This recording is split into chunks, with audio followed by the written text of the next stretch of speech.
আপনি এই কপিটা চাষ করে কি কোনো লাভের আশা করছেন? দেখুন, একটা যে কোনো চাষি যখন কোনো কিছু চাষ করে তার এটা জীবিকা, অবশ্যই তার সংসার বলুন এবং তার স্বাচ্ছন্দ্য যাই পুরো তার জীবনটা অতিবাহিত করে দেয় চাষের মধ্যে। আচ্ছা, তো লাভের পরিমাণ সে তো একটা আশা রাখবেই। আচ্ছা, কি লাভ? আচ্ছা, এবার বাকিটা হচ্ছে ভগবানের উপর। আমরা তো আমাদের চাষ করি সব তো। আচ্ছা, আমি তো শুনেছি আপনি একজন পাস করা সিভিল ইঞ্জিনিয়ার। তা আপনি সিভিল ইঞ্জিনিয়ার হয়ে এই আপনি যাকে বলে আমাদের প্লান্ট ইঞ্জিনিয়ারিং আপনি এটা আপনি কিভাবে হলেন বলুন, এটা কিভাবে আপনি এটা পেলেন? দেখুন, ব্যাপারটা এই ব্যাপারে আপনাকে কিন্তু আপনি খুব শিক্ষিত মানুষ, সকলে জানে এবং আপনি মার্জিত মানুষ এবং চেনে আপনাকে সকলে, মানে বললাম না অফিসাররা মোটামুটি সকলেই চেনে আপনাকে, বড় বড় সায়েন্টিস্টরাও চেনে আপনাকে। দেখুন, ব্যাপারটা হচ্ছে কি, যে জিনিসের ওপর নিজের মানে ঠিক কি বলবো, একটা কথা অনুযায়ী যে রক্ত কথা বলে। আমার বাপ কাকারা ওনারা, বাপ দাদারা ওনারাও আমি পূর্বপুরুষদের দেখেছি এভাবে চাষ করতে আসা। আচ্ছা, কিন্তু ওনারা চাষ করতেন শাক পাতা। আচ্ছা, সেই শাক পাতা থেকে যদি অত্যাধুনিক চাষ করা যায় তাহলে কিভাবে উন্নতি করা যায়, আচ্ছা, সেটাই আমার চেষ্টা। আচ্ছা, তাহলে আপনি তাহলে আমাদের নতুন যারা বেকার আছে, যারা শিক্ষিত যারা বেকার আছে তাদের জন্য আপনি কি মানে আপনি মেসেজ পাঠাচ্ছেন, কি খবর, কি সংবাদ দিচ্ছেন আপনি সেটা বুঝি? অবশ্যই তাদের আপনার কিভাবে উৎসাহিত করবেন, কিভাবে কি বলুন, তাদের তারা কিভাবে কি করতে পারে? দেখুন, তারা নানা রকম ভাবে হতাশে ভুগছে, তারা সেইভাবে কিভাবে হতাশে কাটতে পারে এবং এই চাষের যে সাফল্য সেই ব্যাপারে আপনি কি বলবেন বলুন? দেখুন, একটা কথা অনুযায়ী দিনকে দিন বেকারত্ব বাড়ছে। ভারতবর্ষ মানে পশ্চিমবঙ্গ তথা ভারতবর্ষে বেকারত্বের সংখ্যা এতটাই হয়ে গেছে যে কিছু বলার নেই। সেক্ষেত্রে সরকার বলুন বা অন্যান্য আধিকারিকদের বা যেভাবেই বলবেন না কেন, আলটিমেটলি ব্লেম করেও কোনো লাভ নেই, কারণ এন্ড অফ দ্য ডে আপনাকেই সবকিছু সাফার করতে হবে। আচ্ছা, তো আমি মনে করি বাড়িতে বসে না থেকে যাদের মনে হয় যে 2-5 কাঠা জমি আছে, তা 5 কাঠা জমি দিয়ে কিছু না কিছু নতুনভাবে ট্রাই করুন না। তাতে আমার মনে হয় সাফল্য, আপনি তো একবারে তো সাফল্য আশা করতে পারেন না। আচ্ছা, সাফল্য না হলেও আপনি ভবিষ্যৎ আপনার খারাপ হবে না, এইটুকুনি আপনাকে আমি বলতে পারি। হ্যাঁ বন্ধুরা, আপনারা যে বীজতলাটা দেখছেন, চারাতলা বা খোলা, এটা দক্ষিণ 24 পরগনা এক চাষি করেছে। এটি ডন 175, এটি 18 দিনের চারা আছে।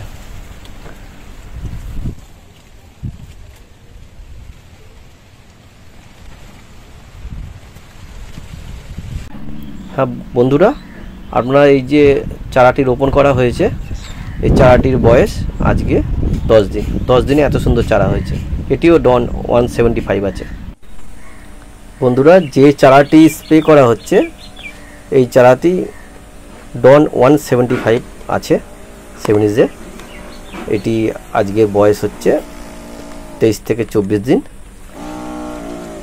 খুব সুন্দর হয়েছে। আর পুরো ভিডিওটা আপনাদের দুটি পর্বে দেখাবো। প্রথম পর্বে ভিডিওটা আপনারা দেখুন কেমন হয়েছে বন্ধুরা।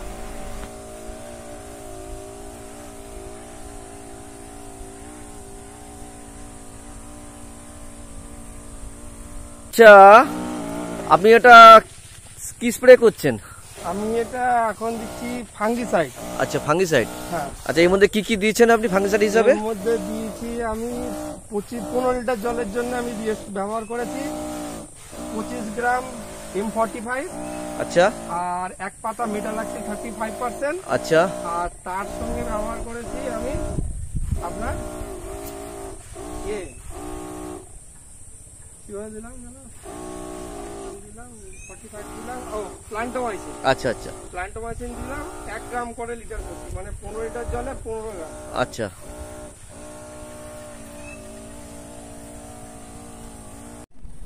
আচ্ছা, এটা আপনি তো পাক বর্ষাকালীন ফুলকপি চাষ করেছেন। হ্যাঁ।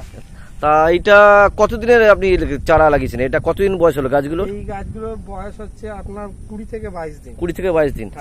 আচ্ছা, এই তো খুবই ভালো। এটা কপিটার আপনার ভ্যারাইটি কি আছে? এটা আছে আপনার সেমিনিজের ডন কোম্পানি ডন। আচ্ছা, সেমিনিজের ডন।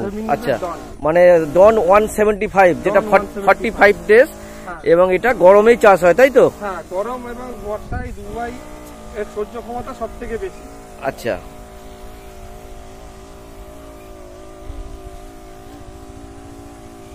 বন্ধুরা দেখে নিন কেমন হয়েছে কপির চারাগুলো। 20-22 দিন বয়স রোপণের পর থেকে।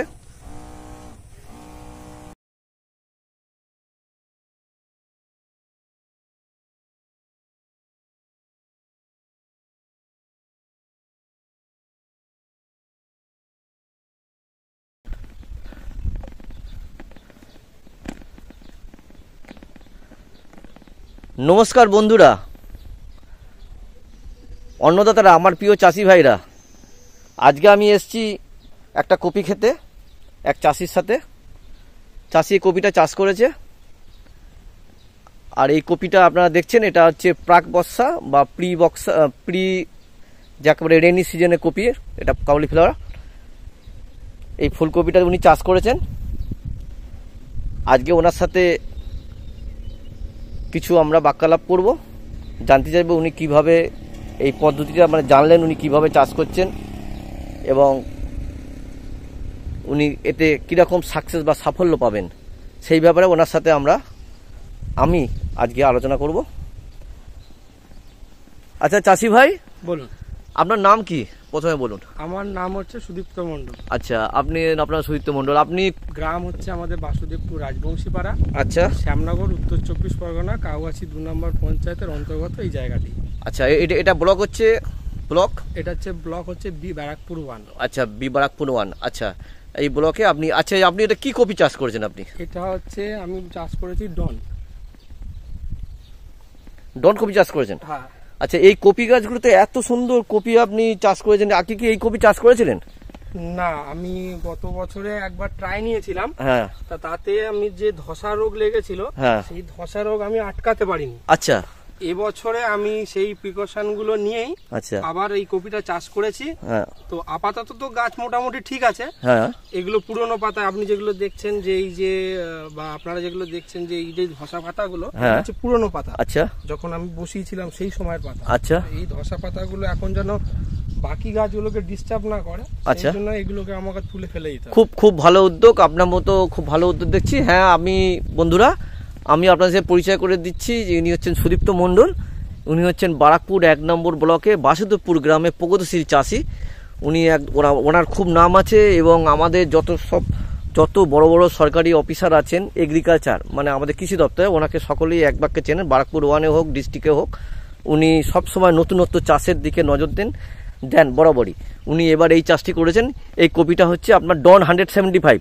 আচ্ছা, 70 কোম্পানি ডন 175 উনি করছেন পাক বর্ষা, যাকে বলে প্রথম অগ্রিম বর্ষার যে কপিটা, অগ্রিম বর্ষায় কপিটা উঠে যাবে। এবং এই কপিটা কবে কপিটা উঠবে আপনি এটা আশা করছেন? আশা করছি আর মোটামুটি দিন 20-এর মধ্যে কপিটা উঠে যাবে। হ্যাঁ, আমারও মনে হচ্ছে। আচ্ছা, কতদিন এটা বসিয়েছেন বলুন, নাই বলে দিচ্ছি আমি। বয়স হয়েছে অলমোস্ট 35 দিন। 35 দিন মতো বয়স হয়েছে। আচ্ছা, 35 দিন বয়স হলে এটা 45 দিনে উঠে যাওয়ার কথা। আপনার কপিটা একটু লেটে চলছে, তার আপনাকে আরো 10 দিন টাইম নেবে। আশা করছি আপনার 50 দিনের মধ্যে কপিটা সম্পূর্ণ উঠে যাবে। কোম্পানি বলে 45 দিন, কিন্তু আসলে আমি দেখেছি যে এটা 50 দিনের উপর ঠেলে দেয়। 50 দিনের মধ্যে হয়ে যাবে, কারণ ওয়েদারি কন্ডিশন, ক্লাইমেটিক কন্ডিশনের জন্য এটা অটোমেটিক্যালি পিছিয়ে যায়। আচ্ছা, কিছুদিন যখন আমরা এই কপিটা বসাই তখন অত্যাধিক তাপ ছিল। আচ্ছা, এই তাপের জন্য গাছটা তেমন ভাবে গ্রোথ নিতে পারেনি। আচ্ছা, তো সেই কারণে গাছ তো নিজে থেকে ডিলে করেছে। আচ্ছা, তারপরে যখন বর্ষা পড়ছে, এবার নিজের মতন করে আস্তে আস্তে গ্রোথ নিচ্ছে, সময় নিচ্ছে। আচ্ছা, দেখুন এই পাতাগুলো, এগুলো সব তো পুরনো পাতা। হ্যাঁ, এই যে পাতাগুলো তুলে ফেলে দেওয়া হচ্ছে, এগুলো থেকেই তো আপনার ধসানি পচানি সৃষ্টি। হ্যাঁ, অলরেডি। এই জন্য আপনি কি ওষুধ দিয়েছেন? ফাঙ্গিসাইড কি ব্যবহার করেছেন? ফাঙ্গিসাইডের মধ্যে যখন সবসময় ফাঙ্গিসাইড ঘুরিয়ে ফিরিয়ে ব্যবহার করা উচিত। খুব একদম সঠিক কথা। যেহেতু আপনি প্রগতিশীল চাষি, আপনাকে তাই বেশি আমি বিরক্ত করব না, এবার বলবো না। সবসময় ঘুরিয়ে ফিরিয়ে ব্যবহার করা উচিত, কারণ এক টেকনিক্যাল রেজিস্ট্যান্ট হয়ে যায় গাছ, তাতে কিন্তু ধসা যায় না। আচ্ছা, প্রথমে ব্যবহার করতাম আমি, যখন ব্যবহার করছি তখন সাফ পাউডার, নর্মাল শুধু প্লেন সাফ পাউডার ব্যবহার করতাম। আচ্ছা, তারপরে চলে গেছিলাম আমি রেডোমিল গোল্ডে। আচ্ছা, ওটার নাম হচ্ছে মেটালেক্সিল ম্যাঙ্গোজেব। হ্যাঁ, আচ্ছা। এবার তারপরে নেক্সট ডে চলে গেলাম মেটালেক্সিল ম্যাঙ্গোজেব, তার সঙ্গে দেওয়া শুরু করলাম ডাইথান। আচ্ছা, ডাইথান হচ্ছে M75, হচ্ছে ম্যাঙ্গোজেব M45, হচ্ছে তার ম্যাঙ্গোজেব 45%। আচ্ছা, আর এখন ব্যবহার করছি, যেহেতু আপনি দেখছেন যে ঘন ঘন বৃষ্টি হচ্ছে এখন, অবশ্যই তার উপর জলটা ধরে রাখছে, আচ্ছা, রোদ্দুর পাচ্ছে, তার জন্য একটা হালকা জলীয় পচানি আসছে, আচ্ছা তার জন্য ব্যবহার করা হয়েছে সেটা হচ্ছে আপনার মেটালাক্সাইড 35%, আচ্ছা ইন্দোফুলিয়ার M45, আচ্ছা আর তার সঙ্গে প্লান্টোমাইসিন। হ্যাঁ অ্যারিজের প্লান্টোমাইসিন। আচ্ছা আচ্ছা, খুব ভালো খুব ভালো। তাতে আপনি এই সাফল্য এই গাছের পেয়েছেন। এবং গাছ দেখছি আপনার পুরো ক্ষেতটার গাছ দেখছি, সব গাছই মোটামুটি ভালো, ছোট বড় আছে, কারণ কপি গাছ সবসময় ছোট বড় হয়। আমাদের হাতের যেরকম 5 আঙ্গুল সমান না, কপি গাছও সেমনি হয়। আর তাছাড়া এই দানা যারা তৈরি করে, মানে যাতে বলে সিডস কোম্পানি, তারাও সাধারণত দানার এই কোয়ালিটিগুলো তারা ঠিক মতো মেনটেন করে না। তারা ABC 3 রকম এরকম কোয়ালিটি দানা তৈরি করে, অনেকে বলে না, কিন্তু ব্যাপারটা হচ্ছে তাই। অনেক সময় দেখা যায় বেশিরভাগ কপি বড় হচ্ছে, কিছু কপি ছোট হচ্ছে, সেরকম হয়। কিন্তু দানা গ্রেডেশন, অবশ্যই দানা গ্রেডেশনের জন্য এরকম গাছেরও ছোট বড় হয়, গ্রোথেরও ছোট বড় হয়, কপিও ছোট বড় হয়, বিভিন্ন রকম সমস্যা হয়। এটাই হচ্ছে স্বাভাবিক, এটাই হচ্ছে মোদ্দা সত্যি কথা যাকে বলে। তা আপনি এই কপিটা চাষ করে কি কোনো লাভের আশা করছেন? দেখুন, একটা যে কোনো চাষি যখন কোনো কিছু চাষ করে তার এটা জীবিকা, অবশ্যই তার সংসার বলুন এবং তার স্বাচ্ছন্দ্য যাই, পুরো তার জীবনটা অতিবাহিত করে দেয় চাষের মধ্যে। আচ্ছা, তো লাভের পরিমাণ সে তো একটা আশা রাখবেই। আচ্ছা কি লাভ? আচ্ছা, এবার বাকিটা হচ্ছে ভগবানের উপর। আমরা তো আমাদের চাষ করি সব তো। আচ্ছা, আমি তো শুনেছি আপনি একজন পাস করা সিভিল ইঞ্জিনিয়ার।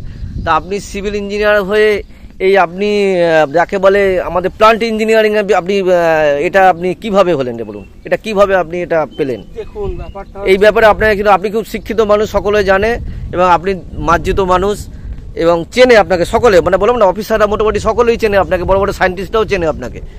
দেখুন, ব্যাপারটা হচ্ছে কি, যে জিনিসের ওপর নিজের মানে ঠিক কি বলবো, একটা কথা অনুযায়ী যে রক্ত কথা বলে। আমার বাপ কাকারা, ওনারা বাপ দাদারা, ওনারাও আমি পূর্বপুরুষদের দেখেছি এভাবে চাষ করতে আসা। আচ্ছা, কিন্তু ওনারা চাষ করতেন শাক পাতা। আচ্ছা, সেই শাক পাতা থেকে যদি অত্যাধুনিক চাষ করা যায় তাহলে কিভাবে উন্নতি করা যায়, আচ্ছা, সেটাই আমার চেষ্টা। আচ্ছা, তাহলে আপনি আমাদের নতুন যারা বেকার আছে, যারা শিক্ষিত যারা বেকার আছে, তাদের জন্য আপনি কি মানে আপনি মেসেজ পাঠাচ্ছেন, কি খবর, কি সংবাদ দিচ্ছেন আপনি, সেটা বুঝি। অবশ্যই তাদের আপনারা কিভাবে উৎসাহিত করবেন, কিভাবে কি বলুন, তাতে তারা কিভাবে কি করতে পারে? তারা নানা রকম ভাবে হতাশে ভুগছে, তারা সেইভাবে কিভাবে হতাশে কাটতে পারে, এবং এই চাষের যে সাফল্য সেই ব্যাপারে আপনি কি বলবেন বলুন। দেখুন, একটা কথা অনুযায়ী দিনকে দিন বেকারত্ব বাড়ছে। ভারতবর্ষ মানে পশ্চিমবঙ্গ তথা ভারতবর্ষে বেকারত্বের সংখ্যা এতটাই হয়ে গেছে যে কিছু বলার নেই। সেক্ষেত্রে সরকার বলুন বা অন্যান্য আধিকারিকদের বা যেভাবেই বলবেন না কেন, আলটিমেটলি ব্লেম করেও কোনো লাভ নেই, কারণ এন্ড অফ দ্য ডে আপনাকেই সবকিছু সাফার করতে হবে। আচ্ছা, তো আমি মনে করি বাড়িতে বসে না থেকে যাদের মনে হয় যে 2-5 কাঠা জমি আছে, তা 5 কাঠা জমি দিয়ে কিছু না কিছু নতুনভাবে ট্রাই করুন না। তাতে আমার মনে হয় সাফল্য, আপনি তো একবারে তো সাফল্য আশা করতে পারেন না। আচ্ছা, সাফল্য না হলেও আপনি ভবিষ্যৎ আপনার খারাপ হবে না, এইটুকুনি আপনাকে আমি বলতে পারি। আচ্ছা, এই কপিটা আপনি চাষ করছেন, এর থেকে আপনি তো কত, মানে আপনার তো আর একটা খেতে আছে, সেখানে আপনার দেখে এসেছি, সেইটা আপনি মানে কতখানি আপনি আশা করছেন, এটা কতখানি টাকা পেতে হবে, কত হাজার কপি আছে সবার আগে বলুন আপনি। হ্যাঁ বলছি, এখানে আমার কপি আছে অলমোস্ট 1400। হ্যাঁ, আর ওইখানে ওই আগের যে ভিডিওতে দেখলেন যে ক্ষেতটা দেখালাম, হ্যাঁ, আগের যে ক্ষেতটা আপনি দেখলেন সেটা মোটামুটি ওখানে কপি চারা আছে 1000 খানেক। আচ্ছা, তো আমার অলমোস্ট, আমি খরচা বলে দিচ্ছি একদম শেষ অবধি, হয়তো পুরো পার কপি পার গাছ 10 টাকা করে খরচা পড়বে। 10 টাকা খরচা পড়বে, 10 টাকা খরচা পড়বে, 9 থেকে 10 টাকা খরচা। আচ্ছা, আচ্ছা। আর আমি আশা করছি, আমি ধরলাম যে আমার 10 টাকা যদি খরচা হয়, বিক্রি যদি ন্যূনতম 20 টাকা, হ্যাঁ, তাও আমার 10 টাকা করে পার কপিতে লাভ থাকে। আচ্ছা, আপনি কি মনে করছেন এটা কত টাকা বিক্রি হতে পারে? আশাবাদী তো আমি 1400 কপিতে কমসে কম 30,000 টাকা তো বেচাকেনা করতে পারবো। 30,000 টাকা মানে 20 টাকা করে বলছেন? আমি ন্যূনতম ধরলাম। আচ্ছা, কিন্তু আমি যেটুকু জানি এই বাজারে এখন কপির দাম আছে, যেরকম কপি যা গাছ আছে তাতে মিনিমাম 50 থেকে 60 টাকা পিস আছে। তা আপনি হয়তো পুরোটা পাবেন না, কিন্তু আপনি কতখানি ম্যাক্সিমাম পাবেন আশা করছেন? এটা আপনার যে টোটাল ধরুন আপনার 2400 চারা আছে, 2600 চারা আছে, কতখানি আশা করছেন? আমি বললাম তো আপনাকে, আমি প্রথমেই 1400 চারা কথাটাই বলছি, এটা যেহেতু প্রথমে উঠবে। আচ্ছা, তো এইটা আমি ধরে রাখলাম 30,000 টাকা আমি বেচাকেনা আমার ধরা, হ্যাঁ, মানে একদম কনফার্ম। তারপরে 30,000 টাকা কনফার্ম, এবার তার উপর যদি হয় সেটা তো ভগবানের হাতে। আচ্ছা, আচ্ছা, এটা বাজার কথা বলবে, মার্কেট কথা বলবে। আচ্ছা, তা তারা আপনি তাহলে তো দিলেন বেকার যেসব ভাই তাদের উদ্দেশ্যে দিলেন, চাষি ভাইদের উদ্দেশ্যে দিলেন, তা আপনি কি বলেন মানে বাজার অনুযায়ী বা মানে যেরকম মানে প্রকৃতির নিয়ম সেরকম অনুযায়ী বা লাভজনক অনুযায়ী বুদ্ধি করে চাষ করা ভালো নাকি না নিজের ইচ্ছা মতো গা ভাসিয়ে চাষ করা ভালো, আপনি কি মনে করেন সেটা?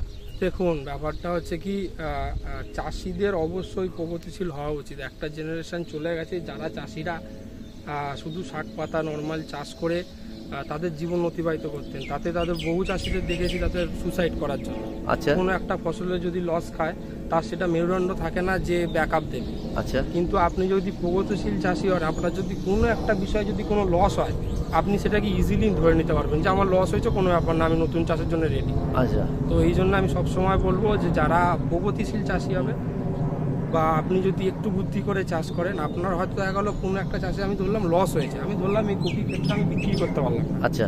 কিন্তু আমার মেরুদণ্ড ভাঙবে না, আমি সেকেন্ড চাষের জন্য রেডি থাকবো।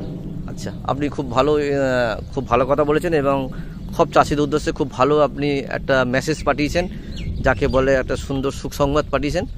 আপনাকে ধন্যবাদ। আচ্ছা, হ্যাঁ বন্ধুরা দেখুন কত সুন্দর চারা ডন 175। এটা হচ্ছে প্রাক বর্ষায় বা অগ্রিম বর্ষার ফুলকপি। আপনাদেরকে অগ্রিম বর্ষার ফুলকপি দিইনি, এটা গরমেও চাষ করা যায়। আর আপনারা হয়তো বারবারে বলবেন যে আপনারা অন্য অন্য কোম্পানির কপি কথা বলেন না কেন। তা বন্ধুরা, যেটা ভালো হয় না সেটা নিয়ে বলে লাভ নেই, কেন ওই বাজারে মানে এখন চাষবাসের ভীষণ খরচা। তা সেই খরচা কি করে বুদ্ধি করে আপনারা মেকআপ করবেন, সেই জন্যই আপনাদের এই মানে কপি মানে আপনাদের সিলেকশন করা দানাগুলোর কথাই বলছি, যেগুলো যে সিডসগুলো ভালো হয় সেগুলো বলছি। তা দেখুন এত সুন্দর কপি হয়েছে। হ্যাঁ বন্ধুরা দেখুন এই গাছগুলো, আর এই গাছগুলো যেহেতু মানে প্রথমে উঠবে, বর্ষার মাঝে মাঝে উঠবে, আর কপির দামও যথেষ্ট হয়। এই সময় বাজারে এই কপির দামগুলো ধরে রাখুন 50 থেকে 60 টাকা পিস হয়। ছোটো ছোটো যেগুলো হয় 30-40 টাকা পিস হয়। এবং আস্তে আস্তে উৎসবের সিজনটাও চলে আসছে, তার আগেই এটা উঠবে এবং এটা আশা করছি যথেষ্ট দাম পাবে। হয়তো কপিগুলো গেট আপটা অত ভালো হয় না। আর এই কপির জন্য আমি তাকে অনুরোধ করব তাকে যেন প্রতি সপ্তাহে একবার করে যেন বোরন স্প্রে করে, বোরন 20% বোরন যেন স্প্রে করে, তাতে কপিতে কাণ্ড পচা, ডগা পচা, বিভিন্ন পচা থেকে রোধ করবে, প্লাস কপিটাও ধবধবে সাদা এবং টাইট হবে। আর তাকে আরেকটা অনুরোধ করব, সপ্তাহে যেন সে 2 দিন করে যেন লেদা পোকার ওষুধ দেয়, কেন বিভিন্ন পাতা দেখছি এখানে ফুটো ফুটো হয়ে গেছে লেদা পোকা। আমি মনে করছি তিনি দিয়েছেন এবং কন্ট্রোল করতে পারছি, কারণ লেদা পোকাই হচ্ছে এর মেন শত্রু। কেন এই মাঝখানে যে পাতা আছে এটা দিয়ে খেয়ে না, তাহলে এখান থেকে আর কপিটা হবে না, মাঝের যে পাতাটা আছে।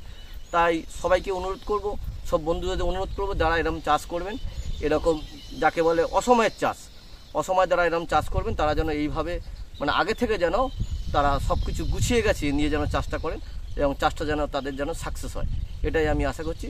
বন্ধুরা আপনারা দেখছেন সমীর দ্য প্ল্যান্ট প্রোটেক্টর থেকে আমি সমীর বলছি।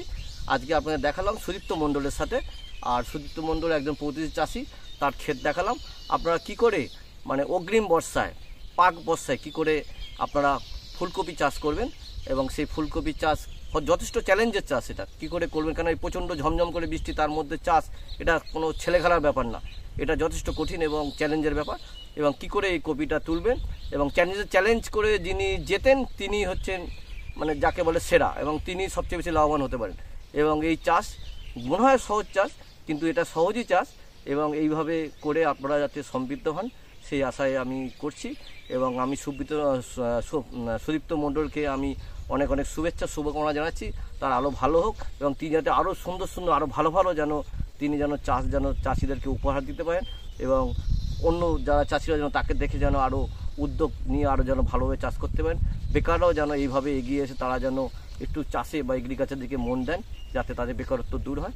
আপনারা সকলে সুখে থাকুন, ভালো থাকুন, সকলে ভালো হোক, মঙ্গল হোক, আপনারা সকলেই প্রগতিশীল চাষি হয়ে উঠুন, সকলের যাতে মানে সমস্ত দুঃখ দূর হয় এবং তারা যেন সবসময় চাষে যেন সাকসেস হয়, এটাই আমি কামনা করছি।